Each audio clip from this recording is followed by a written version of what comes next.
Hey, quick heads up. Tonight, we're not talking about kings. We're not talking about knights. Nope. We're going deep into the castle, into the smoky backrooms, the freezing corners, the dark stairwells where real survival happened. Where people didn't wear crowns or swing swords, they hauled buckets, scrubbed bones, and got yelled at by angry cooks. Welcome to the castle. Not the one in fairy tales. The real one. The brutal, smelly, soul-sapping one. We're starting with one of the roughest jobs you could land in this place, the Scullery Maid ***. Sounds quaint, right? Maybe a little rustic? Nope. Welcome to medieval hell. Population, you. You wake up, if you even call it that. You've been sleeping on a stone floor next to a fireplace that's more ash than fire. The cook? Already stepped on you. Twice. That's how you start your day. No sunrise. No birdsong. Just the echo of someone muttering move while kicking you in the spine with a wooden clog. You're unpaid, unwashed, and pretty much invisible unless something needs scrubbing or someone needs yelling at. The only warm place in the entire kitchen? The hearth. Which sounds cozy until you realize you're sharing it with 4 other girls, 2 rats, and a burnt onion that's been stuck under the log pile since last Tuesday. Your bed? A burlap sack stuffed with old straw and whatever else got swept off the floor last week. It smells like disappointment and beef fat. And your one outfit, your shift, is just a long, itchy sack of wool that's stiff enough to stand up on its own. It's been boiled maybe once this year. Maybe. Before anyone wakes up, before the rooster, before the cook, before God himself, you're up. And your first job? Fire. Because the kitchen fire is out. And in a medieval castle, that's a 5-alarm emergency. No fire means no food. No food means noble screaming. And you? You're just the human shield standing between the two. So you go outside. Barefoot. Because your shoes disintegrated last spring and someone turned them into insulation for the drafty door. The ground is cold. Wet. Jagged. You walk like someone stabbing you with frozen forks every step. You grab sticks with fingers that feel like frozen sausages and shuffle back inside to light the fire. But this fire? It hates you. The logs are damp. The smoke is angry. You're whispering ancient curses just to make it flicker. Finally, it catches, and your fingers start to look less like purple icicles. Victory. Until someone yells, water. Because, oh yeah, plumbing? Doesn't exist. You are the plumbing. Time to grab 2 massive wooden buckets and walk to the well. Then back. Then again. And again. And again.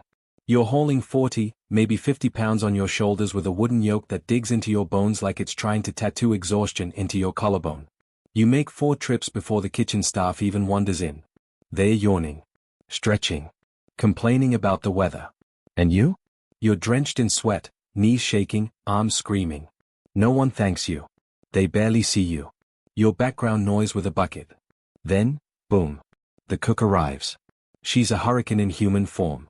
Already yelling. Already sweating. Holding a spoon that doubles as a disciplinary tool. She's furious about some stew pot still being crusty. Guess whose job that is? Yap. Welcome to ***scrub city ***. Population, still you. No soap here. That's for nobles and people who haven't committed the crime of being born poor. You get ashes, sand, and lye. Lye burns. Sand scrapes. Ash just laughs at your misery. Your hands? Torn open. Calloused. Chemical burned. You scrub until your skin gives up. And the smell. Oh God, the smell. The scullery is a humid pit of overboiled meat, grease, and some mysterious rot you stopped trying to identify weeks ago. There's one tiny window, but it's so clogged with soot it might as well be a black square of depression. By now, your stomach is caving in. You haven't eaten. You dream of food. You've got a chunk of stale bread hidden in your apron. It's more like chalk than bread, but hey, it's food. You take a bite behind a doorway, hoping no one sees. But of course, someone sees. And now you're on latrine duty for the whole week. Congratulations. You just got demoted *below *unpaid scrubbing slave. Eventually, you level up to onion duty. Which is basically just sobbing professionally while chopping. Your face is a waterfall. Your hands are shaking. But everyone assumes you're crying because your life is garbage. And honestly, they're not wrong. Lunchtime? For the nobles, sure. You? You're the serving statue that holds dishes but doesn't move, blink, or breathe. Don't look them in the eye. Don't speak. Don't exist. You hold a pitcher for an hour, don't pour a drop, and lose feeling in both arms. Then clean it all up. The grave-slick trenches, the bones, the half-eaten bread, the weird thing that might have been a fish but now looks like a biology experiment gone rogue. You scrape it all into a slop bucket. You're not allowed to eat it. But maybe, just maybe, you sneak a crust when no one's looking. Dinner rush starts. More fire. More yelling. More nearly catching on fire. You slap out flames with your apron and keep moving. At some point, someone gives you stew. It's mostly hot water with maybe a suspicious chunk of vegetable, or rat. Doesn't matter. You eat. You don't even taste it. By the end of the day, you're wrecked. Your feet are soaked. Your back's locked. Your brain is a fog of smoke and fatigue. You've said yes, cook more times than your own name. And as the dishes pile up for one last soul-crushing scrub, you think. This isn't just a job. It's *** a slow-motion breakdown in wool pajamas ***. You drag yourself back to your sack of straw. The hearth is almost out again. Your shift is damp. Your fingers are bleeding. Someone's already snoring. Someone else is crying. And you? You just lie there. Not asleep. Not awake. Just, paused. And here's the kicker. You didn't choose this. No one chooses to be a scullery maid. It's not a career goal. It's *** the medieval version of being born into a never-ending group project where you're the only one doing the work and also somehow the mop ***. And tomorrow? It starts again. But hey. At least you're still better off than the guy cleaning the toilets. Probably. Maybe. Alright, let's keep it rolling. Here's *** section 2 ***, picking up exactly where we left off. Same punchy, fast-paced tone. Same gritty realism. Same exaggerated misery, because welcome to castle life. So. You survived day 1. Sort of. You didn't die, you didn't pass out in the hearth, and you only cried silently once. Victory? Maybe. But don't celebrate. Because now we're switching roles. You are now, *** the spit boy ***. Congratulations? Not really. You've just been promoted from human mop to human rotisserie. You're probably between 8 and 12 years old. Old enough to walk. Small enough to fit under the roasting pit. Dumb enough, or unlucky enough, to get picked for this delightful gig. Maybe your parents sold you here. Maybe you were orphaned. Maybe your dad told you this was an opportunity. Plot twist, ***, he lied ***. Your job? Sit next to the roaring kitchen fire. All day. Every day. And slowly, very slowly, turn the spit. That's it. That's the entire thing. Sounds easy? Oh, buddy. Strap in. The fire is *** not * your friend. It's not warm and cozy. It's a wall of skin-melting heat that roasts one side of your body while the other side freezes. You're like a human more, but sadder. Your cheeks are always flushed. Your hair is wet with sweat. And your clothes? Constantly soaked in grease, smoke, and what you're hoping is just duck fat. You're not just turning meat. You're playing meat roulette. Because the moment you turn too fast, yelled at. Too slow? Slap. Stop for a second because your blister popped? Boom. Turnip to the head. ***, that happened. The steward did it. With accuracy. And let's talk about your workspace. It's the most dangerous corner of the kitchen. Everything is burning, boiling, spitting, or exploding. You get a front row seat to the Fireball Symphony, except the tickets are free and also come with permanent back damage. No one talks to you. No one helps you. You're the furniture. If the roast is underdone, guess whose fault it is? You. Even if you weren't on shift that day. You'll still get blamed because hey, someone's got to suffer and you've got the perfect face for it. And if it's a feast day? Oh no. Forget chickens. You're turning entire pigs. Dear. Once they strapped a boar on there so big they needed 2 spit boys to rotate it. You and your partner, who had a lazy eye and a mean streak. He'd randomly let go of the crank just to watch you panic. You're pretty sure he's in the kennels now. Hopefully being gnawed on by a greyhound. You sit for hours. Hours. In the same spot. Same position. Knees locked. Spine bent. You once thought your foot had fallen asleep. Spoiler, it didn't. It was just broken. Steward called you dramatic and threw a carrot this time. Change of vegetable. Cute. And lunch? You wish. If you're lucky, someone tosses you a bone. No, not metaphorically. An actual bone. With just enough meat on it to pretend you had a meal. You crouch in the corner, gnawing like a feral cat, trying not to faint before the next roast goes on. Evenings are no better. The nobles are upstairs laughing, drinking, smashing goblets over their heads or whatever rich people do, and you're down here watching boiling fat drip into open flame, praying it doesn't land on you again. Remember that blister from Tuesday? Yeah. Still oozing. And you're still turning. Your arms are trembling. Your face is streaked with soot. Your hands are black from smoke. And your lungs? They've basically decided to give up. You cough like a dying chimney. And no one cares. Want to know what happens after the meat's done? You get to clean the spit. With a rag. While it's still hot. And heavy. And covered in slippery grease. If you drop it, you're scrubbing chamber pots tomorrow. If you flinch, you're accused of disrespecting the noble's dinner. If you bleed on it, well, protein I guess. Sometimes the Lord sends back a roast because it's too earthy. That's your sweat, my guy. You're welcome. Night falls. You're not dismissed with a kind word. You're just released. Like a tired ghost. You slink off to your straw mat near the fire, not because it's warm, but because it's the only place no one's yelling at you. You lie down in your clothes, soaked in grease and humiliation, and stare at the ceiling. Your dreams? Roasting meat. Cranking wheels. Maybe falling into the fire. Honestly, you're not sure which would be worse, dreaming about work or waking up to it. You used to want to be a falconer. Remember that? Fresh air. Freedom. A leather glove and a bird. Now the only thing flying around you is spit, soot, and the occasional spoon hurled by a stressed-out cook. But here's the worst part, the absolute kicker. There is no ladder up from here. You don't grow out of being the spit boy. You grow into the next servant tier of misery. Maybe assistant cook. Maybe stable hand. Maybe dead. That's an actual promotion compared to some jobs in this place. And yet, every time you turn that crank, you're the reason the nobles get fed. You're the reason the roast goose is perfect. You're the reason someone doesn't throw a tantrum over dinner. You don't get thanked. You don't get praised. You just get burns. But the castle runs because of you. And the dogs? Oh, the dogs eat better than you. Again. Now go wash your hands in ash and hope no one notices you limping. Because tomorrow there's another roast. Another fire. Another turn. And buddy, this will never stops. Let's take a break from the fire pit and pivot to something fresher. Except not really. You are now a Gong Farmer. And no, that's not a medieval DJ. It's what they called the poor souls in charge of human waste. That's right. You are the person who removes poop. Professionally. Someone's got to do it. And that someone is you. What? Because the toilets don't flush. They don't even exist. They're glorified buckets with fancy names. Chamber pots. Privies. Latrines. Whatever you call them, they all end the same way, full. And guess who gets to empty them? Ding ding. Welcome to the bottom of the literal food chain. Your shift doesn't start at sunrise. No. You work at night. What? Because no one wants to see you. Or smell you. Or remember you exist. You are medieval shame wrapped in wet wool. You've been banned from public spaces during daylight.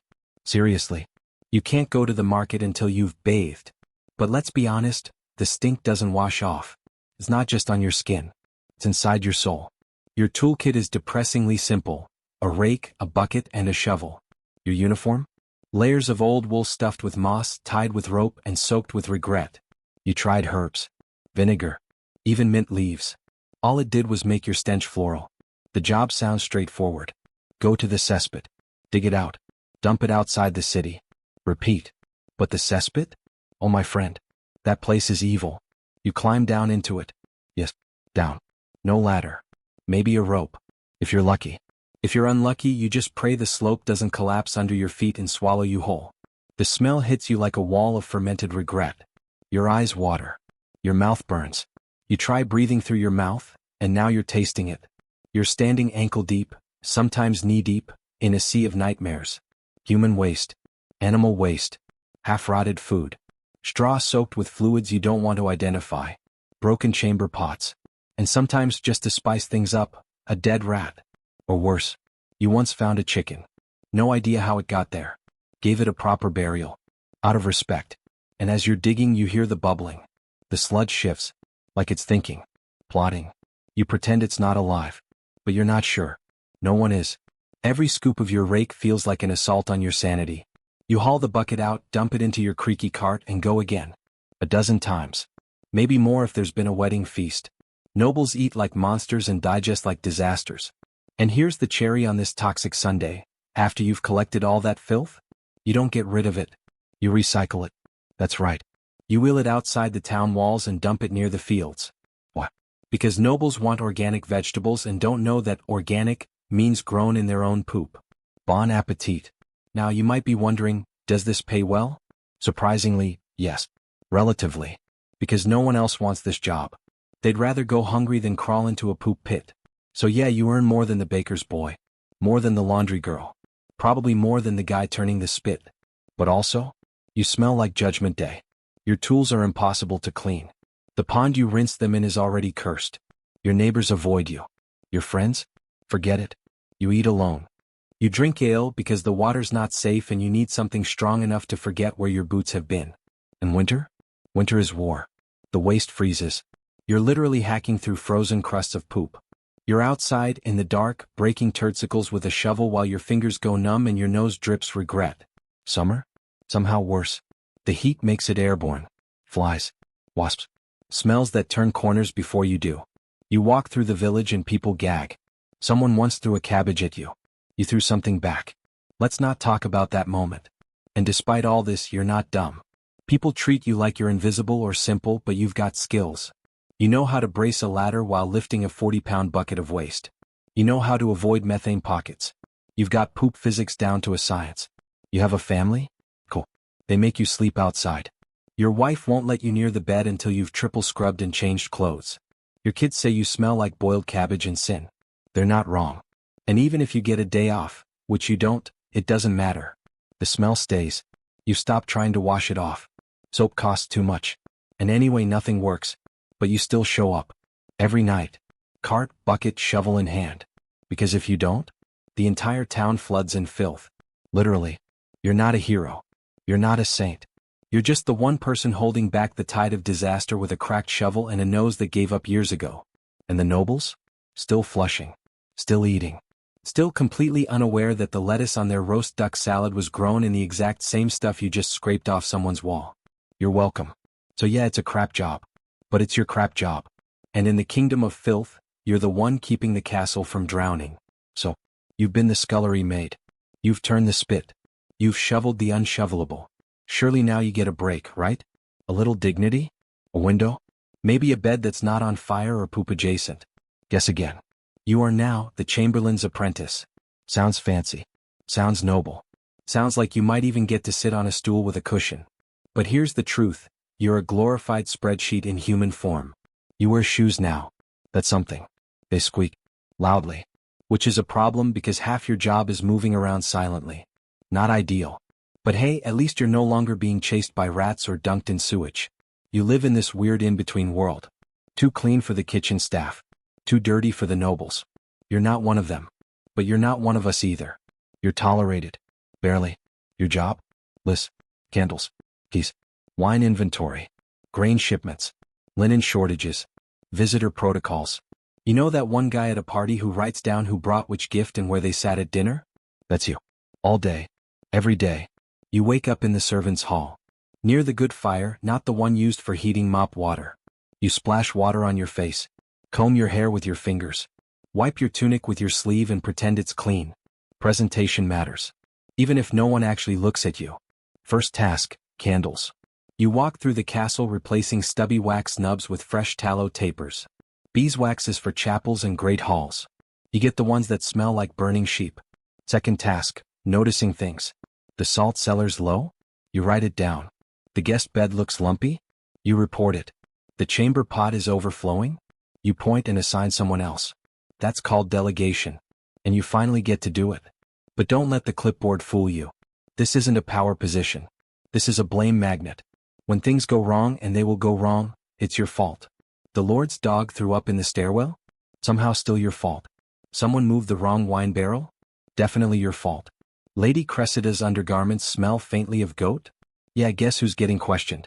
Your boss, the Chamberlain, is the kind of man who speaks only in bullet points. Narrow nose.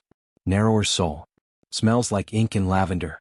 Wears robes so clean you're convinced he levitates over dirt. He always knows when you've messed up, even if you haven't yet. Somehow. It's a gift. He gives you orders like a human filing cabinet. 3 bolts of wool. 2 barrels of lamp oil. 1 friar who refuses to eat onions. You write it down. You don't ask why. You just try not to spill ink again. Last time he made you recopy an entire month's ledger while the steward chewed pickled herring directly into your ear. You want glamour? You want nobility? You're in the wrong hallway. Mid-morning? Inspections. You follow the Chamberlain like a ghost with a quill. He taps walls. Sniffs rushes. Lifts bedsheets. Your job is to nod, scribble, and not pass out from boredom or hunger. You once yawned, and got sentenced to sorting a sack of dry peas by size and shade. Spoiler, they all look the same. You did it anyway. You're committed. Or broken. Either works. Lunch? Not for you. For the nobles. You're the guy juggling seating charts, avoiding blood feuds, and making sure Lord Alric doesn't end up across from Lady Cressida ever again because of the Lent wine incident. Don't ask. After lunch? It's spreadsheet time. But with parchment. You sit with the Chamberlain and read aloud every item in the books. Wax. Barley. Soap. Horseshoes. More barley. He asks questions like, what's the yield on a stone of flour? If you hesitate, he lifts one eyebrow. And honestly, you'd rather get stabbed. You think the day is winding down? Think again. Here come the visitors. A wandering knight. A noble with dietary restrictions. A cousin who's always between estates. They arrive with trunks full of drama and egos fatter than the hounds. You show them to their rooms. Note every towel. Track every blanket. What? Because if a single linen goes missing, you're the scapegoat. Not the servant who used it. Not the noble who stole it. Oh, and the keys? You're in charge of those too. The armory, the wine cellar, the mystery key, no one knows what it unlocks, but everyone agrees it's very important. You carry them in a pouch like sacred relics. You touch them reflexively. Lose one? Career over. Life over. Probably reassigned to, you guessed it, latrine duty. Afternoon hits. Now it's complaints. The priest is drunk in the chapel again. The kitchen's out of vinegar. The velvet's missing. The steward's got opinions. You write them down. Then draft a polite response. In the Chamberlain's handwriting. You're good at forgery now. That's your side skill. And oh yeah, sometimes you write love letters. No, really. One noblewoman refuses to speak to her crush. She dictates everything to you from behind a curtain while feeding strawberries to her lapdog. You edit out the madness and deliver them like Cupid with a ledger. Evening comes. You light more candles. Snuff the ones burning low. Walk the halls with a taper and a sigh. The nobles drink. The servants collapse. And you? You keep walking. Keep fixing. Keep noting that someone broke a stool and another someone threw a goblet out the window. Dinner? Only after the Chamberlain eats. Sometimes he forgets you exist. You sit in silence, stomach folding in on itself, listening to him talk about his youth while a page boy stares into the void. Eventually he flicks 2 fingers. You're dismissed. No thanks. No smile. Just a flick. You return to your bunk. It's narrow. The blanket's stolen again. The fire's out. You lie there, eyes open, counting barrels in your head like some deranged inventory sheep. And here's the final twist. You used to think working with the nobles meant power. Secrets. Influence. You do get secrets. But they're all hemorrhoids and missing pastries. And power? It's just a longer list of ways to screw up. Still, you show up. Because if you don't, the whole castle falls apart. You are invisible. Indispensable. And always one cracked candle away from disaster. So you've survived the scullery, the spit, the cesspit, and the Chamberlain's laser-focused eyebrow. Think you've seen it all? Welcome to the stables. You're the stable boy now. And if you thought shoveling filth or memorizing grain charts was rough, try getting kicked in the ribs by a 1,000-pound animal before sunrise. Yeah, this one's different. Your morning doesn't start when the rooster crows. It starts when a draft horse snorts a snot rocket through the floorboards above your sleeping face. That's because you sleep in the hayloft right above the horses, which sounds quaint until you realize it's more rat than hay and more creaking wood than actual floor. You sit up and your spine cracks like firewood. Your boots are stiff. Your tunic smells like a mix of sweat, damp straw, and something a stallion left behind 2 days ago. It's cold enough to make your breath fog, and warm enough inside your clothes to feel like a slow-cooked disaster. And that's when the real fun begins. You climb down the ladder. Already the horses are stirring. One kicks. Another whinnies. And someone's already pooped right next to the feed bin. Welcome to muck duty. Your pitchfork is your best friend and your worst enemy. It's heavy. It's dull. And the handle has a splinter with your name on it. Shovel. Toss. Repeat. You clean every stall before the master of horse shows up, because if he finds even one pile of manure, that's a full morning lecture plus extra duties and maybe another black eye if you flinch too slow. You learn quick. Move fast but not too fast. A spooked horse is worse than an angry knight. They kick. They bite. They rear. You've already broken 2 fingers and cracked a rib. And you still have to say sorry to the horse. Out loud. You get attached to them, though. Not because they're cute, but because they're honest. Unlike nobles, they don't lie. If they don't like you, they'll tell you. With their hooves. Or their teeth. Feeding comes next. Heavy sacks of oats, hay bales from the loft. You stagger under the weight. Your back screams. Your arms feel like boiled rope. And you're still only halfway done with the morning routine. Some horses are greedy. They'll knock the bucket out of your hand and snort like they own the place. Others are shy. You have to coo at them like a baby while dodging slobber. All of them can crush you in a heartbeat. You've seen it happen. A boy once forgot to unhook the reins before the horse bolted. He's not around anymore. No one asks questions. Mid-morning means grooming. Brush, curry comb, hoof pick, dead angle. You clean noses. You clean rears. You clean hooves so caked with gunk it might as well be cement. Your knuckles go raw. Your shoulders feel like they're melting. You still keep brushing. And then, the worst moment of all, a noble decides to go riding. He says it like he's ordering a cup of wine. I'll ride now. No notice. No mercy. Everything must be perfect. Is gelding? Polished? Saddle? Shining? Bridle? Wiped and waxed? Stirrups? Measured exactly. Too short, of course. He rides like fashion matters more than physics. You saddle the horse carefully. The animal doesn't like to be touched. He's breathing heavy. You're sweating buckets. If he so much as shifts wrong, it's your fault. If he fidgets while the noble mounts, your fault. If the noble falls and breaks a nail, still you. And once he's gone, you still don't rest. Water buckets. Hay refill. Yard swept. The smell of leather and manure clings to you. You feel it even in your eyeballs. Your hands are blistered. Your neck is sunburnt. Or windburnt. Or just burnt from life. Your one break? A stool. A tin cup of warm ale. You stare at floating dust motes like they hold the secrets of the universe. You don't talk. Your jaw's too sore. And you know it's not over. Because next comes storm prep. Horses can smell weather. They panic before the sky even darkens. One's pacing. Another's biting the stall walls. You try to calm them. Whispering nonsense. Petting their necks. You pretend you're not shaking. And then comes the flies. Clouds of them. They land on your nose, your arms, your soul. You sweat half-heartedly while scooping out a stall that's been soiled 3 times in the last 2 hours. You try to tell yourself it's okay. It's just one more horse. One more shovel. One more pile. The master of horse comes by to inspect. Doesn't say a word if things are good. Just grunts. But if he finds a hair out of place, boom. You're back on manure detail for a week. You sneak a few carrots. One for the gray mare who likes you. One for the chestnut who doesn't. They nuzzle your hand. It's the closest thing to affection you'll get today. By the time the sun dips, your body is done. You haul yourself up the ladder. Peel off your boots. Your feet are raw. Your back is bent. Your arms are jelly. But none of the horses are limping. None escaped. And nothing's on fire. That's a good day. You eat in the loft. Half a hunk of bread too stale for the kitchen and a lump of cheese you traded for a favor. You chew slowly. You listen to the horses breathing below you. Warm, steady, rhythmic. It's almost like peace. And just before you sleep, you think about all the stories they tell. About knights and tournaments. About glory. They never mention the kid who saddled the horse. Who whispered to it. Who scraped its hooves so it could gallop into battle.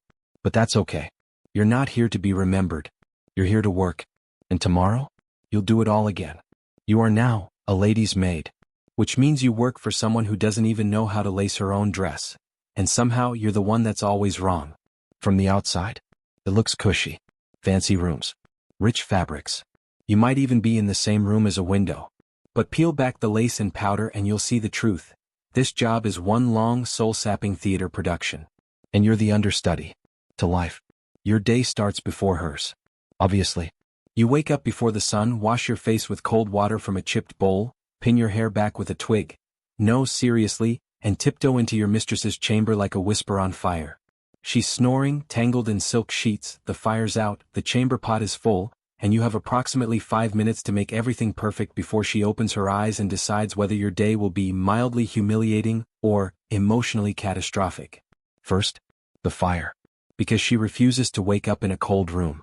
So you crouch, shivering, trying to coax damp logs into flame using flint, sheer willpower, and a piece of last night's invitation to a feast you weren't allowed to attend. The irony? Delicious. Then comes the waking. Carefully. You call her name softly like she's a baby bird with a rage problem. She rolls over, mumbles something about a dream, and you stand there, frozen, wondering if this is the day she throws a slipper at your face. She opens her eyes. You smile. Big. Too big. She frowns. You tone it down. She groans. You step back. She sits up. And you go to work. The morning routine is a war zone of hairpins, oils, brushes, perfumes, face pastes, and 20 different kinds of sleeves. Your job is to make her look like a noble swan while ignoring the fact that she's currently burping into her lap and talking about a dream where she rode a unicorn into a garden of eels. You brush her hair. It's thick. Tangled. She yells. You keep brushing. She blames you for knots that came from tossing and turning in her sleep. Somehow, you're personally responsible for her nightmares now. Next, the dress. This is where things get serious. Because the dress is a beast. Layers. Laces. Whalebone. Hooks. You need the strength of a blacksmith and the delicacy of a glassblower. One tug too hard and she screams. Too soft? She accuses you of laziness. You lace her bodice tight enough to cinch a barrel. She can barely breathe. That's the goal. Beauty over oxygen. You hold her elbows while she steps into velvet. You lift the hem so it doesn't drag. She twirls. Frowns. Changes her mind. You do it all again. Breakfast? Not for you. For her. You carry a silver tray. You straighten the tablecloth. You pour wine that costs more than your yearly wage. She sips. You stand. You don't eat. You don't sit. You don't exist. She complains about her mother. Her cousin. Her lover. Her dreams. Her corset. Her boots. Her eyebrows. You nod. Sympathetically. Encouragingly. Like a therapist with no pay and a constant fear of being slapped. Then come the letters. She dictates them to you. Love letters. Gossip. Inquiries about silks. You write fast. In perfect script. With ink that smudges if you breathe wrong. She blames you when her scandalous poem to Lord Ambrose looks like a ransom note. After that? You accompany her. To walks. To visits. To embroidery circles where women insult each other in code. Oh, Lady Margot, your stitching is so bold. You're silent. You hold her fan. You adjust her veil. You smile when she needs you to and disappear when she doesn't. One wrong look at a nobleman? You're accused of flirting. One moment of eye contact too long with the butler? You're spying. You live in a political minefield where every blink is a risk. Afternoon hits. She naps. You sew. Mend. Polish. You fix hems, remove stains, restarch collars. Her handkerchief has a hole? You're incompetent. Her gloves are wrinkled? You're sabotaging her social life. Her ring won't come off? You probably curse at her. And then the bath. You drag the tub in. Fill it with water from the kitchen. Bucket by bucket. It takes hours. Then you add the oils. The petals. The expensive powders she read about in a letter. You stand there while she soaks. She gossips. You nod. She complains the water's too warm, then too cold, then not sparkly enough. You contemplate your life choices in silence. Evening? The real madness begins. It's gown time. And she has 12. All identical, yet somehow completely different. Tonight's dinner look is melancholic elegance with undertones of strategic mystery. You have no idea what that means, but you better make it happen. Hair gets curled. Jewelry pinned. Slippers adjusted. You stick pins in your mouth, your sleeves, your hair, anywhere to keep the chaos contained.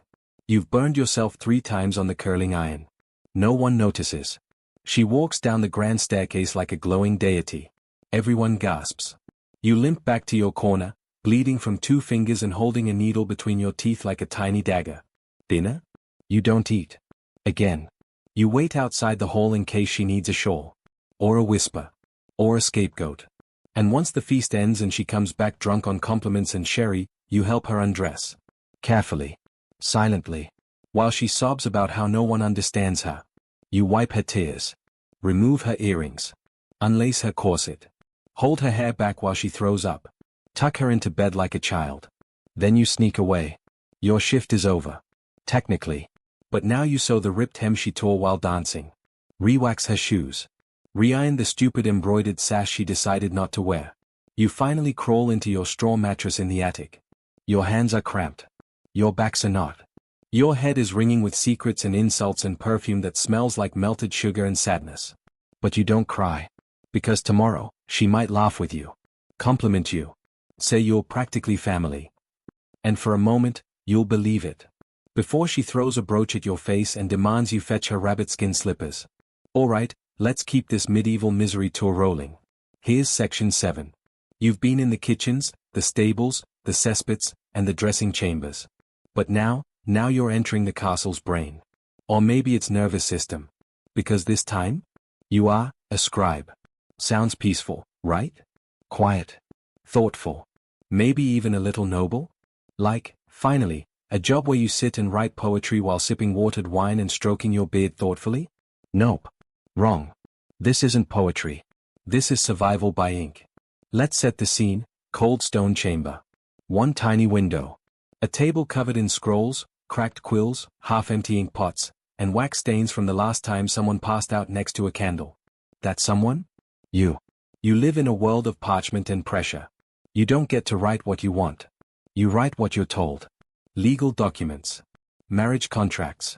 Grain records. Land disputes. Recipes no one understands. Confessions from people who can't spell. And all of it? Must be perfect. Your quill is your weapon. But it's also your curse. The nib snaps every hour. The ink smears if you so much as breathe wrong. The parchment is stretched animal skin, expensive and temperamental. And if you make one mistake? One blot? One extra curl on a letter? Start. Over. Completely. You copy documents in triplicate. Every single word.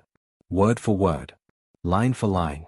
Over and over until your wrist cramps so badly you genuinely consider sawing it off and replacing it with a wooden hook. You'd still have to finish the charter, though. And the language? Oh buddy, it's not even your language. Most of what you write is in Latin. Which means hours of squinting at abbreviations and trying to remember whether subditus means subject or subjugated. Get it wrong? You might accidentally declare war on a neighboring lord. Again. You're also the only person who understands measurement conversions, which means you're constantly correcting noblemen who think a bushel is a chicken and a rod is a fish. And the seals. Don't get me started. Every official document needs a wax seal. Heated. Poured. Stamped. If you spill the wax, you burn your thumb. If you press too hard, you ruin the stamp. If you don't press hard enough, the Lord says it's illegible and you're a disgrace to the scribal arts. Which, by the way, is not as glamorous as it sounds. And yes, you're expected to know everyone's seal.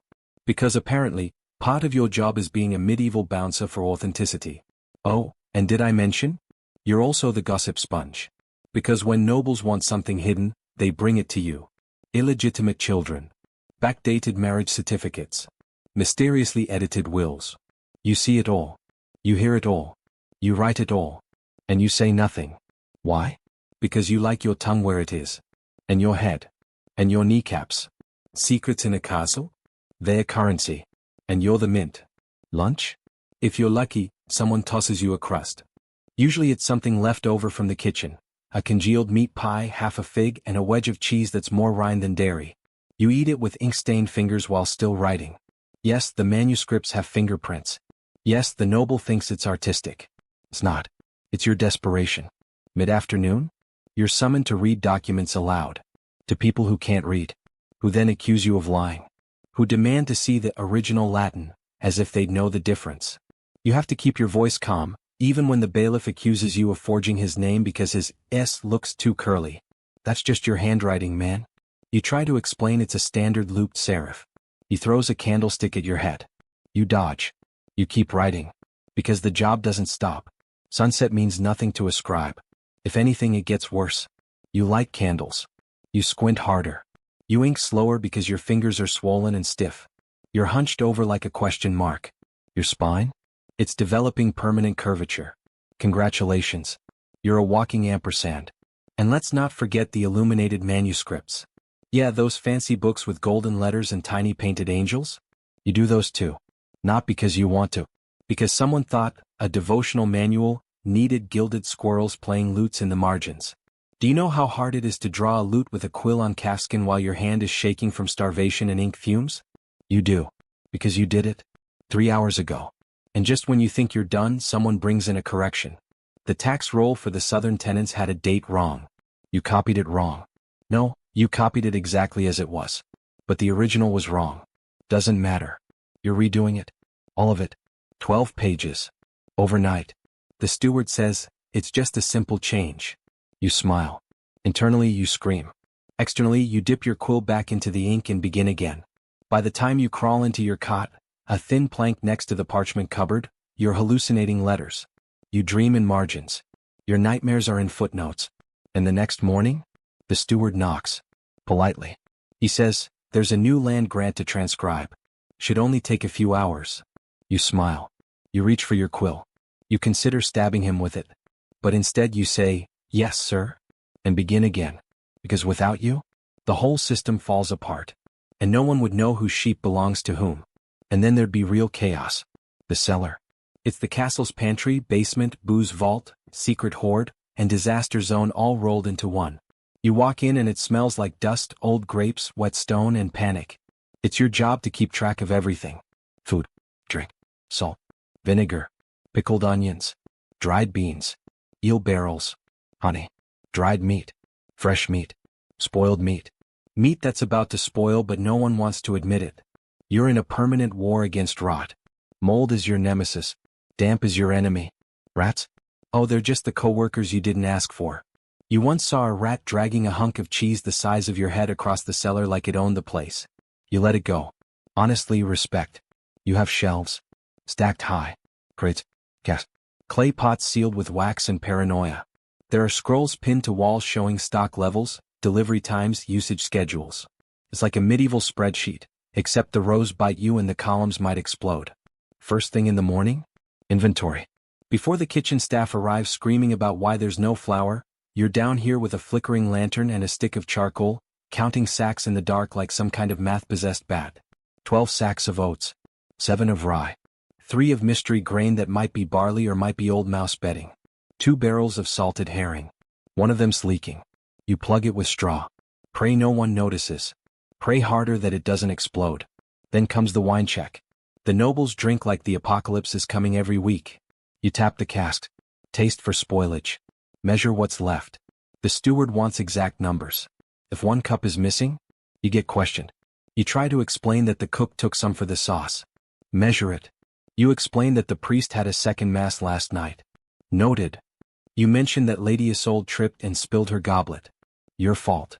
Eventually you stop explaining and start guessing. Yes, sir. 3 pints evaporated. You don't mention that you took one for yourself last night after scrubbing eel goo out of your boot. Mid-morning? Deliveries. Vendors show up with carts. Half the time the wheels break. Sometimes the driver's drunk. Sometimes the pigs they bring are already suspiciously still. You're the one who checks the goods. Are they fresh? Are they what you actually ordered? You have to poke things. Smell them. Jab your finger into flour bags. Taste vinegar. Once you had to sniff every cheese wheel because one had gone sour and they couldn't figure out which. Your nostrils haven't recovered. Something's off, you argue. You haggle. You send things back. But if the cook finds out later that something's wrong, guess who gets yelled at? You guessed it. Even when it's not your fault. Especially when it's not your fault. Afternoon? Requests. Non-stop. The kitchen needs lard. The maid wants more soap. The steward needs oil for the torches. The priest wants more wine. You're a one-man delivery service with a wheelbarrow and a notebook. And you'd think, hey, maybe that's a good break. Moving stuff around. But these aren't little bags of sugar. You're hauling 40-pound sacks of flour up stone stairs. Sloshing jugs of olive oil across slick flagstones. One time you dropped a crate of apples. They bounced. Rolled everywhere. You were still finding them 2 weeks later. Some were squishy. Evening hits. Everyone's panicking. The dinner feast is in full swing. The cook's demanding cloves. The steward screaming about missing cinnamon. The butler says the white wine is too warm. You sprint back and forth like a panicked squirrel. You light torches in the cellar. You double-check seals. You rotate stock so the old meat gets used before it becomes sentient. You break open another barrel of pickles and hope no one asks for another by morning. And at the end of the night, you're back in the dark. cleaning, recorking, checking for leaks, rats, rust, mildew. You crawl into your little bunk in the corner, surrounded by crates of dried lentils and a single candle that flickers like it's judging you. You lie there, clothes soaked in vinegar, arms twitching from hauling barrels, trying not to dream about cheese wheels chasing you down stone steps. But you don't complain. What? Because the cellar may be chaos, but it's your chaos. And when the feast goes perfectly? When no one notices the spice blend or the chilled wine or the perfectly aged bread? That's you. That's all you. Even if they never say thank you. Even if you're pretty sure one of those rats is learning how to write. Absolutely, time to enter the weird zone. Here's section 9. So far you've scrubbed, hauled, dodged kicks, and inhaled enough soot to start your own chimney. But now you work somewhere sacred, holy, reverent, or so they say. Because today, you're the assistant to the castle's priest. And if you thought piety meant peace, well, I hope you brought incense strong enough to cover divine-level dysfunction. Let's be real. Religion in the medieval castle is everywhere. The chapel isn't some quiet side room. It's the heartbeat of the place. Bells ringing. Candles burning. Latin echoing off cold stone walls. Crosses, relics, and enough incense smoke to choke a dragon. And in the middle of all this holy chaos?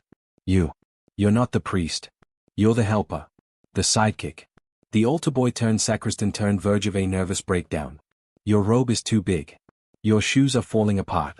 Your breath fogs up in the chapel because there's no fireplace and apparently suffering builds character. You carry the missal. Ring the bell. Light the candles. Ring the bell again. And again. And again. Your whole life? Is bells. And then there's the priest. His something. Maybe a little too into the wine. Maybe a little too interested in his sermons about sin. Wears a robe that hasn't been cleaned since Easter. Likes to lecture you about humility while sitting on a gold-trimmed chair and stuffing his face with almond cakes. You prep the altar. You polish the chalice until it shines like a divine spotlight. You refill the holy water and restock the wax candles, because if you forget even one, it's a spiritual failure, and you're back to scrubbing pews with vinegar and penance. But that's not the worst part. The worst part is the scripture copying. Yeah. You thought the scribe had it bad? Try copying biblical verses while the priest snores, drools, and occasionally wakes up just to correct your Latin pronunciation. One time, you translated blessing as dampness. You're still not living that down. And let's not forget the confession booth. You don't go inside. You stand outside. Guarding it. While noblemen walk in looking sweaty and come out looking sweatier. You never ask questions. But you hear things. Oh, you hear everything. And every time someone stumbles out muttering about a goose, a ladder, and Lady Isolde, you just smile and hand them a candle. Then there's the funerals. Always sudden. Always sad. Always your job to dig the hole. Yep. Surprise. You're also the grave digger. You haul the spade. You carve the cross. You dig into the frozen earth while the mourners sip wine and talk about who's inheriting the boots. Weddings? You sweep the aisle. Scatter herbs. Pretend you didn't hear the bride whisper "I hate him" right before the vows. The priest mumbles through the ceremony. You ring the bell again. The groom looks confused. You've seen this exact expression 12 times this month. And during Mass? You are the machine behind the scenes. You cue the music. You pass the wine. You pray the bread doesn't crumble. You chase the mice off the altar. Once, you caught one mid-sermon. Held it in your sleeve till the end. Got bitten. Didn't drop it. That's dedication. Your hands always smell like incense and candle wax. Your back always hurts from kneeling. Your knees? Don't even ask. You've knelt so much, your bones have indentations shaped like chapel tiles. You do everything. Ring the bells. Stir the ashes. Hold the book. Clean the crypt. Polish the reliquary. Wash the robes. Hold the umbrella when it rains. Translate dreams. Fetch water. Bake communion wafers. And when the priest throws up behind the pulpit after testing too much wine, you're the one scrubbing the floor. At night, when the castle quiets down, the chapel glows. You sit in a pew. Alone. Watching the last candle flicker. For a moment, it feels peaceful. Holy, even. Until you remember the bishop is visiting next week and the priest hasn't finished his homily and you're probably going to get roped into ghostwriting it while also pretending he did it himself. And that's not even the worst part. The worst part is that you care. You really do. Because even though the robes itch and the pews creak and the priest smells like fermented guilt, you believe in the job. You believe in the space. You believe that somehow, all of this, matters. And when a villager lights a candle for their dead son? When a noblewoman kneels and whispers thanks for her child's safe birth? When a lonely old knight sings a hymn off-key but full-hearted? You're there. In the shadows. Keeping the fire lit. Keeping the door open. Not because anyone notices. But because it's what you do. You start young. Like, 7 or 8 years old. Maybe your parents thought they were giving you a future. Maybe they wanted you out of the house. Either way, they handed you over to a noble household and said, good luck. You're wearing a tunic that doesn't fit, shoes you'll grow into, hopefully, and a badge on your chest that says, I belong to this castle now. Your job? Everything. All the things no one else wants to do. The knight needs his boots cleaned? That's you. The lord's hunting falcon just pooped on the floor? That's you. Someone spilled wine down the stairs at dinner and now the whole corridor smells like grapes and regret? Guess who's got the mop? You get bossed around by everyone. The knights. The steward. The cook. The dog trainer. Even the dogs kind of look down on you. One of them stole your lunch once. You didn't fight back. You thanked him. You're not looking to get bitten again. Mornings start early. You run messages before the sun even rises. From the kitchens to the chapel. From the scribes' quarters to the stables. Everyone hands you scrolls and says, don't read this. And sometimes? You do. And you regret it. Breakfast? Maybe. If there's a crust left from the servant table. You eat fast, hunched, watching for someone who might snatch it out of your hand because they outrank you, which is literally everyone. Then it's training time. Not cool training. Not swordplay with dramatic music. No. You're learning how to carry trays. How to address people without looking at them. How to open a door just enough without making a sound. How to bow at exactly the right angle without falling over. The knight you're assigned to is a walking furnace of muscle and misplaced aggression. He uses you as a sparring dummy. If you flinch? Coward. If you don't flinch? Idiot. You can't win. He teaches you how to shine armor. Which sounds simple until you're elbow deep in chainmail links, scrubbing with sand and vinegar, your fingers shredded like old parchment. Sometimes you carry his sword. Which is heavier than you. It drags behind you like a tale of failure. He doesn't help. He just yells, keep up. You also help him dress. Which is an event. Layers of padding. Metal plates. Straps. Buckles. You once got stuck between his leg armor and a stool and no one noticed for 4 hours. You chewed on a tassel for nutrition. After training? Errands. Endless errands. The lady of the house wants a letter sent. The steward wants you to deliver salt. The cook wants more firewood. The priest wants his sandals polished. Everyone wants you to move faster, be quieter, stop breathing so loud. You do it. Because complaining isn't an option. Because if you speak out of turn, someone yells. Or throws something. Or writes a bad report to your family. Which is somehow worse. Sometimes you get paired with the other pages for lessons. Reading. Writing. Latin. It sounds noble. But in practice? It's a tired tutor and 20 boys trying not to fall asleep. You once dipped your quill into soup by accident. Wrote half a sentence in chicken broth. Still got an A. If you're lucky, you get to go hunting with the nobles. Not for fun. For baggage duty. You carry extra arrows. Or drag dead rabbits. Or chase the dog that ran off. You once spent 3 hours looking for a hat that blew away in the wind. You found it. Under a log. Covered in squirrel pee. They still made you carry it back. Evenings? Banquets. Which sounds fun until you realize you're not invited to eat. You're standing behind the nobles, holding trays. Wiping spills. Refilling goblets. Smiling through clenched teeth when Lord Geoffrey laughs and smacks you on the head for being too still. One time he dropped a quail bone in your hood. Left it there. You found it 3 hours later and cried in the laundry room. You sleep in the hallway. Near the armory. On a mat stuffed with straw and regret. You use your rolled-up tunic as a pillow. The armor creaks. The wind howls. Someone walks by and steps on your foot. You dream of being a knight. But in the morning? You're back to cleaning boots. Hauling buckets. Holding bridles. Getting blamed for something that wasn't your fault but sounds like something you would do. And here's the thing you do learn. You learn how to keep your head down. How to move fast. How to be useful. How to listen. How to disappear. Because being a page boy isn't about glory. It's about endurance. You're not the star of the story yet. But you're in the first chapter. And one day, Maybe, just maybe, you'll be the one handing the orders instead of taking them. People think guards have it easy. Stand there. Look tough. Occasionally shout, halt. Maybe poke a peasant with a spear for fun. But that's not what it's like. At all. Being a castle guard is constant, exhausting paranoia. You're the first line of defense and the first one to get yelled at when anything goes wrong, which is always. Your day starts with the morning watch. You climb the spiral stairs to the top of the wall. Already your knees hurt. Your armor's heavy. Your boots are too tight.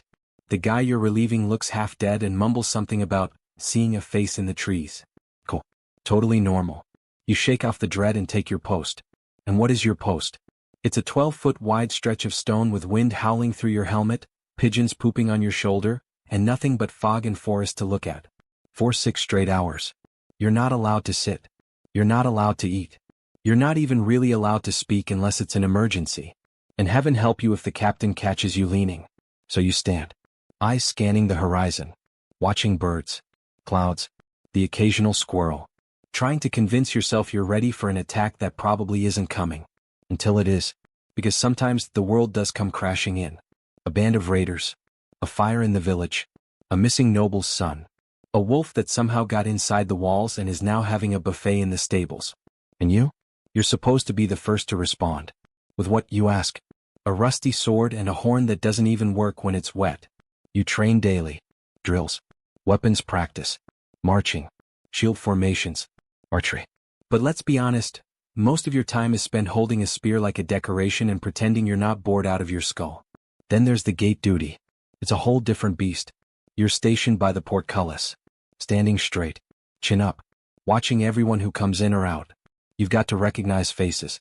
Remember names. Catch liars. Spot smuggled goods. All while keeping a smile that says, welcome, but I will break your legs if you cause trouble. You memorize passwords. Signals. Who's allowed in? Who's not? You once turned away the steward's cousin by accident. He cried. The steward yelled. You stood there like a statue while your soul melted from shame. And when there's a feast, everyone's celebrating. Music. Laughter. Why? You're guarding the entrance to the hall. Standing still. Sweating through your chainmail. Staring at people dancing while your stomach growls so loud it echoes. You can smell the roast. The bread. The pies. You get none of it. If you're lucky, a serving girl might sneak you a crust.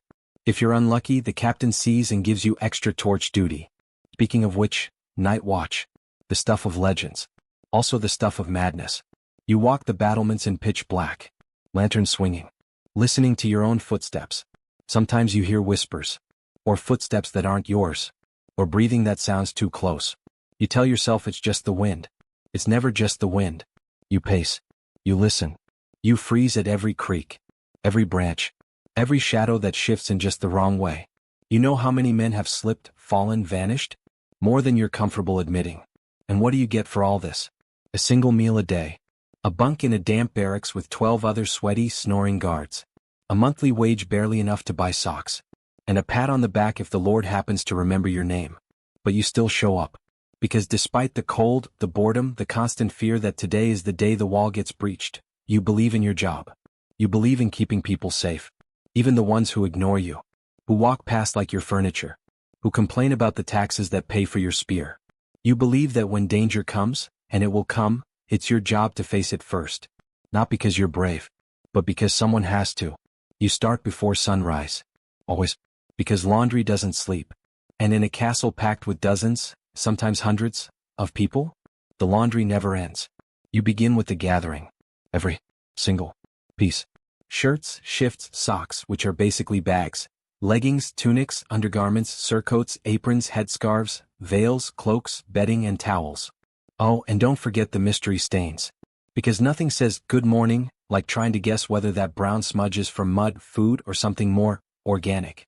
And let's talk about underclothes for a second. You think nobles are clean? Think again. They wear layers. Multiple. Heavy. Hot. They sweat through linen like it's paper. By the end of a feast, their shirts smell like a cheese cellar mated with a battlefield. Now multiply that by 20 nobles. Plus their families. Plus their servants. Plus the castle workers. Plus visitors. You get mountains of laundry. And it all comes to you. You sort it. That's job one. Whites in one pile. Coloreds in another. Fancy embroidery gets its own sad corner of stress. Then you get the water. And no, there's no faucet. You haul it. Bucket. Bucket. From the well to the wash tubs. Back and forth. Each bucket weighs more than a toddler. And if you spill even a drop, back you go. The floor's already slick, your arms are jelly, and your back feels like it's folding into a question mark. Then comes the soap. Except it's not soap. It's lye. Made from ashes. Mixed with water until it's basically chemical warfare. It burns your hands. Your nails fall apart. Your skin cracks. And you scrub with it anyway. Because dirt doesn't care if you're bleeding. You boil the water in giant pots. You dunk the clothes. You stir with wooden paddles the size of oars. You sweat. You cough. Your face turns red from the steam. Your hair frizzes. Your apron's soaked. You haven't even started scrubbing yet. Then you get on your knees and scrub. You use brushes, stones, your knuckles. You beat the clothes against washboards and rocks. You wring them out until your arms scream. You scrub so hard your hands go numb. You get blisters. They pop. You keep going. And if something's stained? Oh no. You don't just wash it. You wage total war. You soak it in lye. You boil it again. You scrub harder. You whisper ancient curses and pray to every saint you can remember. You once used wine vinegar, lemon peel, and urine. It worked. You don't ask questions. Once it's clean, you're still not done. Because now comes the rinsing. More buckets. More hauling. You rinse 3-4 times. Because if any lye stays in the fabric, it'll burn the wearer's skin. And guess who they'll blame? That's right. You. Now you dry everything. In summer, you string lines in the courtyard. In winter, you hang them in the great hall after the fire's gone out. Everything freezes stiff. You have to snap the shirts to get them flexible again. The towels are crunchy. The sheets could kill a man if folded wrong. You press everything with heated stones. No irons. Just slabs of metal you shove into the fire and use to flatten fabric. You burn yourself. A lot. The fabric scorches. The Lord screams. You nod and promise to redo it. And the folding? Oh, folding is art. Every noble has a preferred method. Lady Alina likes her veils rolled. Lord Bertram wants his hose folded lengthwise, never crosswise. You mess up? They send it back with a note that just says, unacceptable. You bite your lip. You smile. You redo it. Again. And if something goes missing? One handkerchief. One sock. One tiny scrap of linen? That's a full investigation. Everyone gets questioned. The steward storms in like it's a murder scene. You get accused first. Always. You once found a noble's silk undergarments shoved behind the wash tub with a rat living in them. You didn't scream. You didn't faint. You picked it up with a stick, shook the rat out, rewashed it, and didn't tell anyone. Because you're a professional. At the end of the day, your arms feel like they're made of soup. Your hands are red and raw. Your back is on fire. You're soaked to the bone and smell like soap, steam, and desperation. And guess what? You do it again tomorrow. Because the castle doesn't run on honor. It runs on clean laundry. You thought medicine might be noble. Healing the sick. Curing the wounded. Whispering wise things in Latin while applying a salve. Yet no. Being a physician's apprentice in a medieval castle is less doctor in training and more plague-adjacent pincushion. Your teacher, the physician, is ancient. Beard down to his chest. Eyes like squints. Smells like dried sage and cooked onions. He talks in metaphors. Writes in Latin. Constantly misplaces his tools. You once found a scalpel in his sleeve and a jar of teeth under his bed. He thanked you like you just returned a long-lost dog. Your day starts with preparation. Grind the herbs. Boil the water. Wash the linens. Clean the tools, if you can even call them that. There's a saw, a hook, some clamps, a horn for blowing into ears, and something that looks suspiciously like it came from a torture chamber. You also feed the leeches. Yes, feed. They're stored in a clay jar in the corner. Their names? Doesn't matter. You name them anyway. Bloodsucker. Wiggles. Sir Clings-a-lot. Your first job is always the same. Clean the blood bowls. The physician is big on bloodletting. Doesn't matter what's wrong with you, headache, fever, stubbed toe, you've got bad humors, and the only cure is opening a vein. So you hold the bowl while a noble whines about dizziness, and you pretend you're not watching their life drip into your hands. You clean the cuts. You patch the wound. You get blamed when the patient faints. After that, it's consultation time. A servant drags in a man with a leg that looks like it was cooked and then left in a swamp. The physician nods sagely, mutters black bile, and tells you to fetch the poultice. You grab the wrong jar. He throws a walnut at your head. You get the right one. Smear it on. Pray it doesn't make things worse. Then a lady arrives complaining about melancholia. Diagnosis: not enough singing birds in her chamber and possibly too much lettuce. Prescription: dried rose petals in a pouch and 2 tablespoons of honeyed wine per hour. You nod. You write it down. You keep your face completely neutral even though you're mentally screaming. The worst part? The surgeries. Because yes, they happen. Someone shows up with a deep wound. Or a boil the size of a fist. Or something that used to be a toe but now looks like mashed parsnip. The physician grunts. Lights a fire. Heats a blade. And you?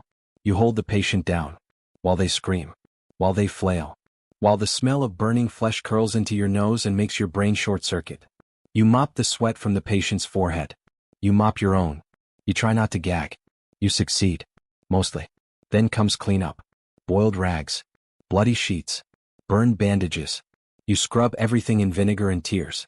Your apron is permanently stained. Your hands are always shaking. Lunch? Forget it. You try eating a piece of bread while someone moans about stomach worms in the next room. You give up. You chew mint leaves to block the scent of infection. Mid-afternoon, it's time for the potion mixing. The physician hands you a list that makes no sense. Powdered stag antler, crushed lavender, 2 drops of honey, 3 hairs from a red horse. You don't ask questions. You mix it. You bottle it. You label it tonic for cold humors, and hope no one dies. Oh, and you also deal with plague prevention. Which means lighting fires to clean the air. Spreading herbs on the floor. Hanging garlic from the doors. Burning old clothes. Painting crosses on doors. One time you had to carry a dead rat out with tongs and bury it in a field. You cried a little. Quietly. By evening, the physician is drunk on mulled wine and reading from a scroll he can't see because he refuses to admit he needs glasses. He tells you stories about the time he cured a knight by making him eat gold dust. You laugh. You're not sure if it's true. You don't care. Because now it's your turn to rest.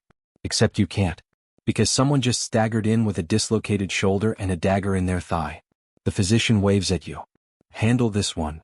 You freeze. You've never done this alone before. You look at the tools. The patient moans. You take a deep breath. And begin. Because this is how you learn. Not from books. Not from lectures. But from blood. From chaos. From being the one holding the bowl when the world starts leaking. Absolutely. Brace yourself for section 14, because if you thought blood, filth, or fire was bad, you haven't met the real horror yet.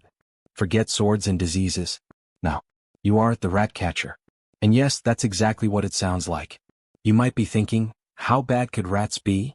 Oh, sweet summer child. In a medieval castle, rats aren't just a nuisance. They're a plague on 4 legs, and you are the only line of defense between order and full-on rodent apocalypse. You don't wear armor. You don't carry a sword. Your tools? A stick, a lantern, and a wild, sleep-deprived look in your eye. Because being a rat catcher is part hunter, part exterminator, part deranged night gremlin. You live in the places no one else dares to go. Crawl spaces, cisterns, the bottom of stairwells that don't technically exist anymore. Under the granary, behind the wine casks, inside the walls. Your whole world is a maze of shadows, dust, and chew marks. And oh, the rats. They are not small. They are not scared. They are not cute. They are the size of loaves of bread, muscular, aggressive, and possibly unionized. They look you in the eye and dare you to try something. You've got bite scars on both ankles. The walls are lined with what's not quite stone. It's blood red. Dark. You can't tell if it's rust or something worse. Then, in the center of the room, it speaks. It doesn't move. It doesn't need to. You can feel it. Its voice crawls up your spine and into your skull. Finally. You can't breathe. It knows your name. The thing in the room doesn't have a shape. It's a mass. A presence. You want to run. You want to turn and flee. But you can't. You're rooted to the floor. It knows you've learned its secrets. It knows you know about the rituals. About the doors. About the blood. And now you're its witness. The one who saw what no one was ever supposed to see. You're the last. It doesn't need to explain. You understand. You try to scream but no sound comes out. The walls close in. The door is locked. But the thing inside? It doesn't need the door. It doesn't need the walls. It needs you. It needs you to remember. You are the final piece. And now the castle's secrets can never be hidden again. The castle was never just a place. It was a trap. A living, breathing thing that waited for you to arrive. And now the truth is out. There's no going back. The castle has you. And it's been waiting. You can say the king's sword is short, but never say the same about his temper. You toe that line every day, every night, every breath. And don't get it twisted, the job's not all jokes. You also deliver bad news the only way it's palatable, with a wink and a rhyme. You tell truths no one else can. You whisper gossip wrapped in laughter. You say what everyone's thinking, but make it funny enough to survive. They call it jesting. But really? It's camouflage survival. Because you're not just a clown. You're a spy. A pressure valve. A political decoy. You know who's sleeping with whom. You know which noble is broke. You know who's plotting what, who hates who poisoned the wine, and who's next in line if Lord Alric falls off his horse during the hunt tomorrow. And you keep it all in your head. Because information is power. And laughter? That's your weapon. You don't get armor. You don't get rank. You get a lute and a sharp tongue and a death wish masquerading as a punchline. Mornings are quiet. You practice. Alone. In a room that smells like old sweat and cold fire. You rehearse your routine. You polish your shoes. You redo that one joke about the falconer's accident because last time the falconer didn't laugh and he has a very sharp glove. Afternoons? You roam. Make the guards chuckle. Charm the cooks. Win over the chambermaids. Because if the nobles turn on you, and they will, eventually, these are the people who'll hide you. Feed you. Warn you. You make friends with everyone. You trust no one. Feast time? Showtime. The hall is packed. Food steaming. Dogs barking. Lords laughing too loud. You leap into the middle. Trip over your own feet. Fall flat. The room explodes in laughter. It was scripted. You planned it. You do a routine about the bishop's snore. The steward's gout. You sing a song about how the wine cellar mysteriously empties every Thursday. They howl. But you're watching eyes. Reading faces. Because laughter is honest. And the moment it turns quiet, you pivot. Immediately. New joke. New target. Distraction. Apology disguised as wit. You survive. After the feast, you're last to leave. The drunk nobles pass out in corners. You gather your things. Your hat. Your tambourine. Your half-finished rhymes. And you walk the halls. The castle feels different at night. The glamour fades. The silence speaks. You sit in your corner. The one no one visits. You take off your smile. Your shoes. Your mask. And you breathe. For a minute you're just you again. Not the jester. Not the clown. Not the mouth everyone laughs at but no one listens to. And you wonder, will tomorrow's joke be your last? Will the next laugh be followed by silence? But then the bell rings. The steward's calling you. The lord's in a bad mood. He wants the fool. So you stand. You grab your bells. And you start to smile again. Because that's what you do. You survive by being the joke no one dares to kill. You got it? Time for section 17, and this time you're not in the kitchens. You're not in the stables. You're not chasing rats or cracking jokes. You're somewhere worse. Colder. Quieter. Tighter. Because now, you are the dungeon keeper's apprentice. Yeah. Welcome to the bottom of the castle, literally and figuratively. No light. No warmth. No fresh air. Just stone.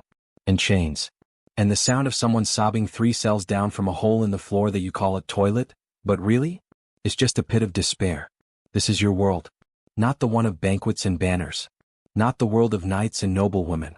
Down here the food rots faster, and the air tastes like mildew and secrets. And you? You're the one who has to keep it all running. Your boss, the dungeon master, is a silent old man who doesn't blink often and talks like every sentence is a warning. You're not sure if he has emotions. Or a bed. You're not even sure he sleeps. Your day starts in the dark. Literally. You carry a torch in one hand and a bucket of keys in the other. You shuffle down the twisting stairwell until you can't hear the chapel bells anymore. Until the cold sinks into your ribs and your breath comes out in puffs like ghost steam. The keys jangle. The chains rattle. Someone moans in a cell. Could be hunger. Could be madness. Could be the guy who thinks he's a goat now. You don't ask questions anymore. Your first job? Check the cells. One by one. You open the slat. Peer inside. Make sure the prisoner's still alive, or still dead if they're meant to be. If someone's escaped, it's on you. If someone's died unexpectedly, it's also on you. If someone's still breathing but shouldn't be, you don't ask. You just take notes. Some prisoners are nobles fallen out of favor. Others are soldiers who mutinied. Some are just unlucky. A bad harvest. A stolen loaf. A rumor whispered at the wrong time. You feed them. Sort of. Bread so stale it echoes. Water that might have been clean 3 weeks ago. You slide it through a gap in the bars and step back fast. Some throw it back. Others cry. Some beg. You can't listen. Because the moment you start hearing them, you're next.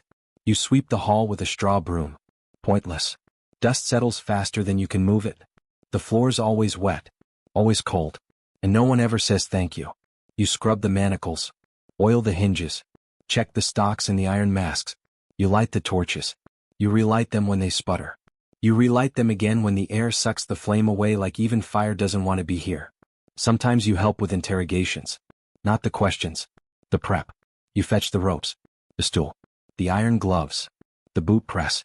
The barrel of cold water. You're not supposed to know what they're for. You do anyway. You clean them afterward. Every time. Silently. Thoroughly. Because if you don't, the dungeon master will remind you how replaceable you are. And you've seen where the replacements go. Evenings are worse. That's when the screaming starts. Some nights it's just one. Sometimes it's multiple. Voices that used to beg. Now they just echo. Some cry out names. Others speak in tongues. A few laugh. The laughter's the worst. You lie in your cot, if you can call it that, stuffed into a side alcove with a half blanket and a candle that gives up halfway through your shift. You stare at the ceiling and try not to listen. Try not to think.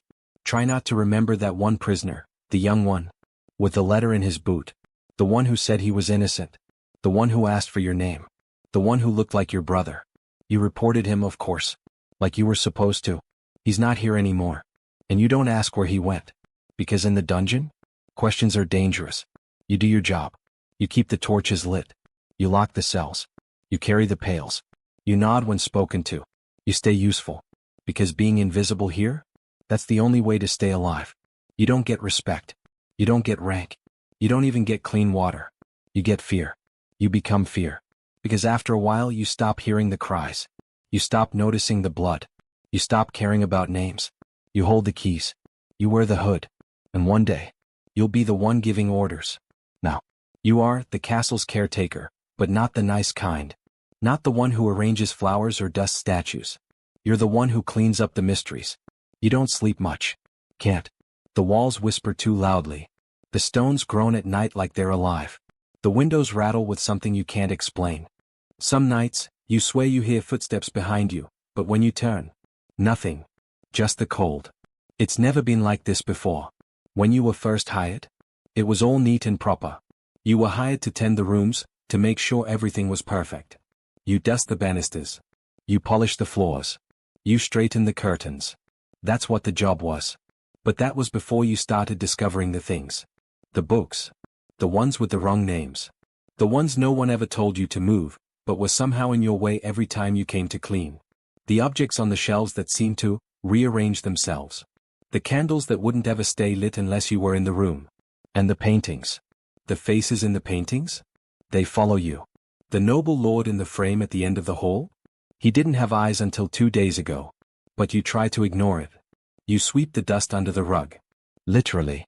Sweep the rug over the cracks in the stone. It's safer if you don't ask questions. Safer if you just pretend the cellar door wasn't open when you came to clean. Safer if you don't notice the chair that's moved 3 inches to the left every time you come through. Because you know. If you start asking, you're next. And you've already seen what happens to the ones who dig too deep. There's the crypt beneath the castle. You've only heard rumors. They say there are corpses down there. The ancient ones. But it's not just the bodies. It's the shadows. The ones that seem to grow with every new moon. The ones that look like they're watching you. But it's your job. Your duty. You keep the hallway spotless. You scrub the windows. You dust the chandeliers, the ones that haven't been lit in years. But every time you look up, they flicker. They flicker. And you look away before they go out. You've learned that much.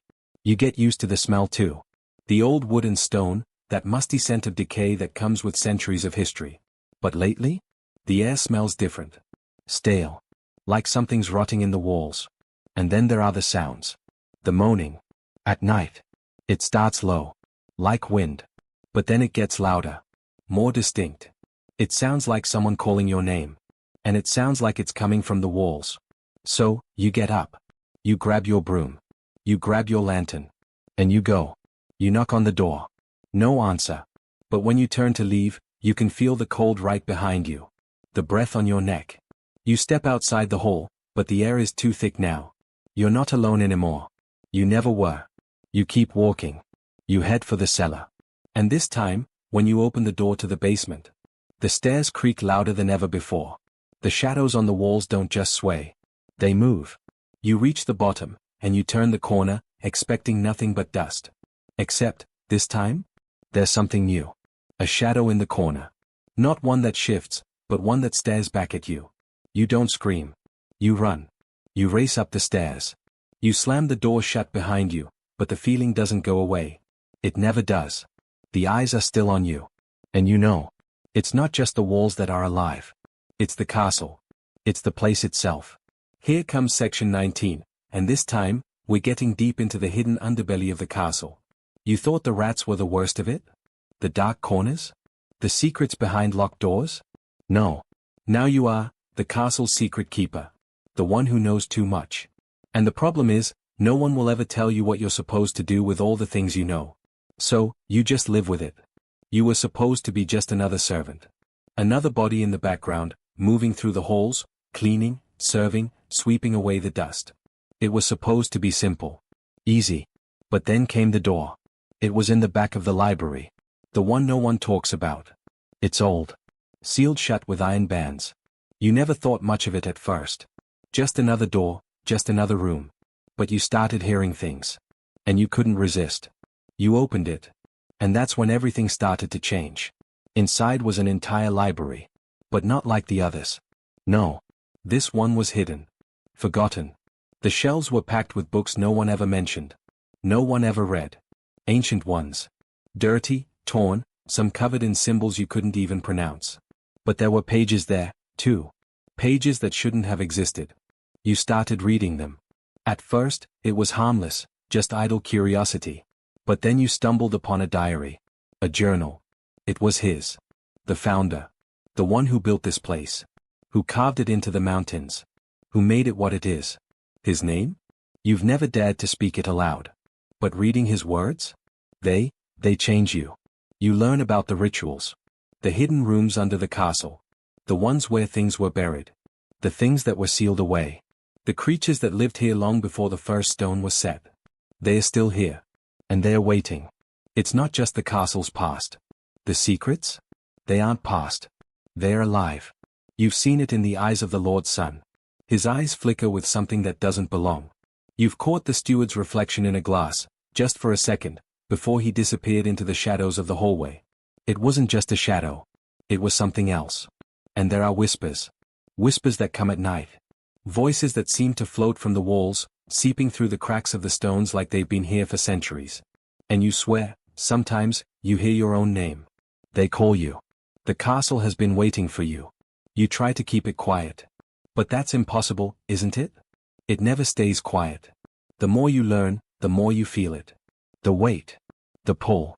The things in the dark. It doesn't stop. It gets louder. Closer. And now? You are the keeper of the knowledge. Of the rituals. Of the door. And you wonder, every night, what would happen if you opened it again. But you never will. Because there are things you can't undo. Things you can't unlearn. You know what's in the walls. You know what's waiting in the cellar. But the hardest part? The hardest part is that they know you know. And you don't know how long you can keep the secret. It all started as whispers. The sort of whispers you'd dismiss if you had any choice. But you didn't.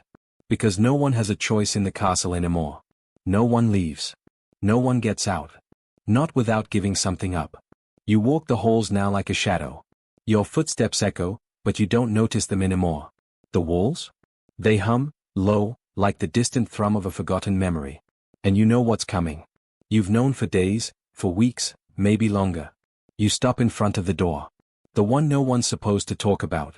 The door with the runes carved into it. The door that everyone pretends doesn't exist. And you feel it. The pulse. The throb. The pull. It's almost like the castle is breathing through the cracks. This is it. You reach for the key. The key that's been passed down for generations. The one that's never been used. But it's been there. All along. And when you turn it in the lock, it's not just the door that opens. The castle opens. You step into the room. And this time, it's not a library. It's not some forgotten tomb. It's alive. You can feel it in your chest, in your lungs, in your bones. It's a massive vault, underground. The air is thick. Stale. Every breath feels like it's pushing you deeper into the stone. You walk through, heart pounding, eyes wide.